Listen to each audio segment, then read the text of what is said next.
So apparently Ghost of Yotei is doing great because according to this article by Alinea Analytics, Ghost of Yotei outsold Assassin's Creed Shadows on PS5 in 3 weeks. First of all, this is a stupid comparison. Assassin's Creed Shadows is an embarrassing failure and we all know it. But the fact that they had to compare Yotei to Shadows in the first place speaks volumes. Assassin's Creed Shadows sold 2.4 million copies in 7 months on the PS5, which by the way is pathetic to say the least, but Ghost of Yotei sold a super impressive 2.5 million copies in just 3 weeks. Wow. So Ghost of Yotei, a PS5 exclusive, still took 3 weeks to outsell Shadows on PS5, which is basically its home turf. And they actually even asked this question. So why did it take 3 weeks for Yotei to sell 2.5 million copies on a PS5, but Shadows 7 months to hit 2.4 million? Just look at the clever wording here. Downplaying Shadows to make Ghost of Yotei look better just to fit their narrative. Then of course they backtrack a bit later because obviously they can't piss off Ubisoft either. So let me ask the real question here. Why did it take 3 weeks for Yotei to sell 2.5 million copies but Tsushima just 3 days to hit 2.4 million? Which was actually confirmed by PlayStation themselves just a week later after launch, but more on that in just a bit. Now, despite the fact that Ghost of Tsushima had already eaten Shadow's lunch and laid the groundwork for Yotei to continue the feast in nearly a month, all they can still brag about is beating a failed Assassin's Creed game by 100,000 copies? Not impressed. Now, let's just get one thing clear.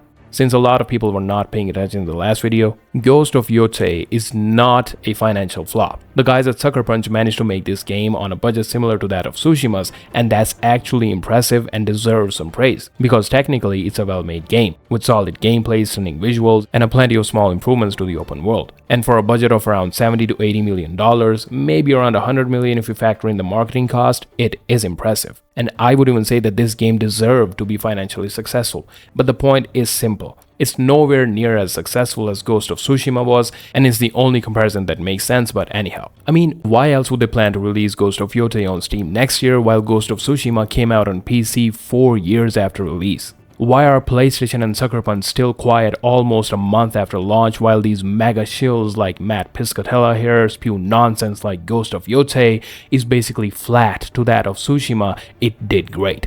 Okay, so if it did so great, why does it already have a 14% discount on Amazon UK stores? That's right, mate. You can save a tenner if you live in the UK.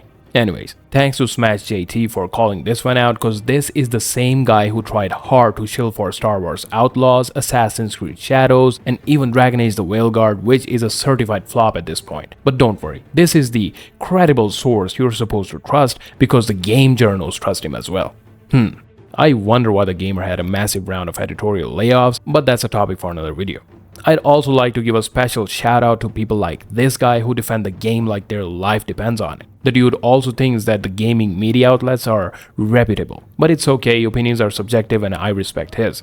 But yeah, thanks to him for keeping my comment section populated. I really appreciate the support. Speaking of which, if you're new here and enjoying the content, hit that subscribe button and don't forget to drop a like and share your thoughts on Ghost of Yotei in the comments down below. It really helps a lot. Thank you. Now here's the thing. PlayStation did not hesitate to celebrate the success of Ghost of Tsushima just a week after release. And why wouldn't they? Because of course this is the best type of marketing. It's literally equivalent to word of mouth. People look at the sales numbers and they know that the game is worth it. And especially at times like this, when the chuds are collectively shitting on the game, calling out the shills in the process, why not just break the silence? I mean, if the game is selling so great, why not just come out and confirm it right away? Just like EA announced Battlefield 6 selling 7 million copies in 3 days, no excuses, no bullshit, just straight up numbers coming straight from EA themselves. If Sony did that too, it would literally make all the chuds and grifters and bigots shut the hell up and go away. It's literally that easy. But since PlayStation won't say a word, let's just believe Matty here. He's actually right. He just forgot to mention that it took f***ing 3 weeks for Yotei to sell 2.5 million copies while Tsushima did it in 3 days. But then the defenders of this game make excuses like Ghost of Tsushima only sold better because it came out on PS4 with 117 million players, while PS5 has around 80 million players and it came out during lockdown. End of discussion. Okay, let's assume that's true. Even though it's not the only reason, but for the sake of this argument, let's just assume it is. First of all, let's not forget that Ghost of Tsushima was a brand new IP and had to make a name for itself from scratch. And that's not all. It dropped just 28 days after The Last of Us Part 2, one of the most anticipated games of all time, which sold 4 million copies in its first week. Despite the competition, Ghost of Tsushima managed to go toe-to-toe with The Last of Us Part 2, with both games selling around 10 million copies in the 2-year mark. Now let's talk about the installed base on consoles. In 2013, The Last of Us came out on the PlayStation 3. And let's not forget that just like the PS5, the PS3 also had an 80 million-ish players, and there was no lockdown either.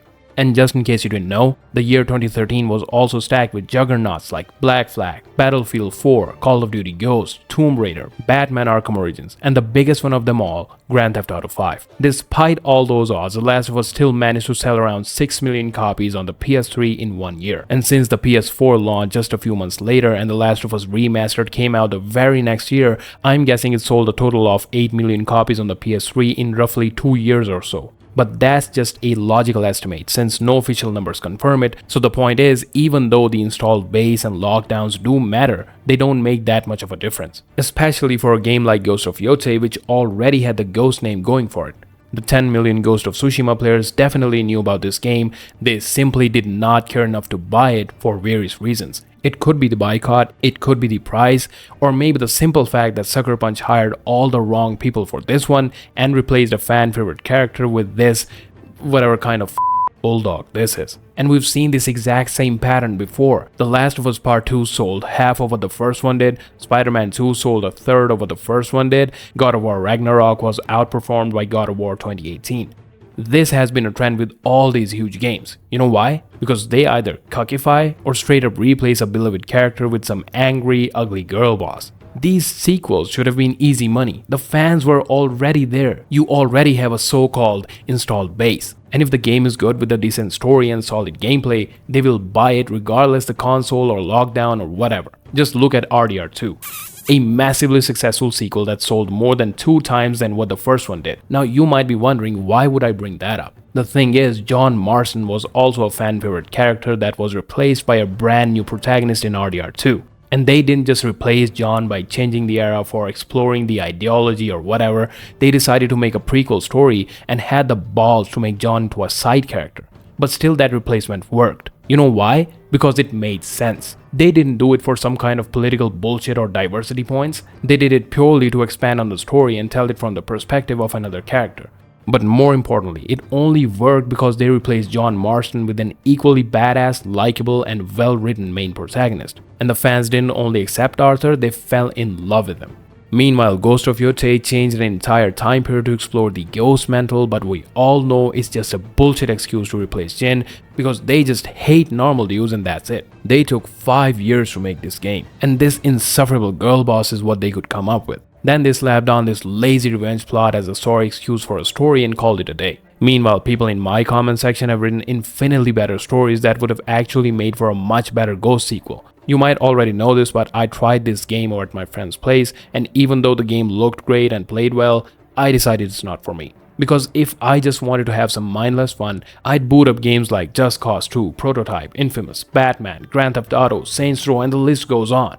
But for a game like Ghost of Yotei, the story and the characters are very important factors, because if they are weak, the whole experience falls flat, and this is exactly what happened here. I plan to make a full spoiler video talking about the story of this game in detail, but even catching up through cutscenes on YouTube is a struggle. I can't watch for more than 10 minutes because I can't force myself to care about Atsu, thanks to horrible writing, hideous dialogue, and Erika Ishii's piss-poor acting skills. She should stay away from video games and go back to doing whatever the she used to do before. But anyhow, Ghost of Yotei is not a disaster. But selling just 2.5 million copies in 3 weeks is embarrassing for a game that's a sequel to one of the best-selling PS titles of all time.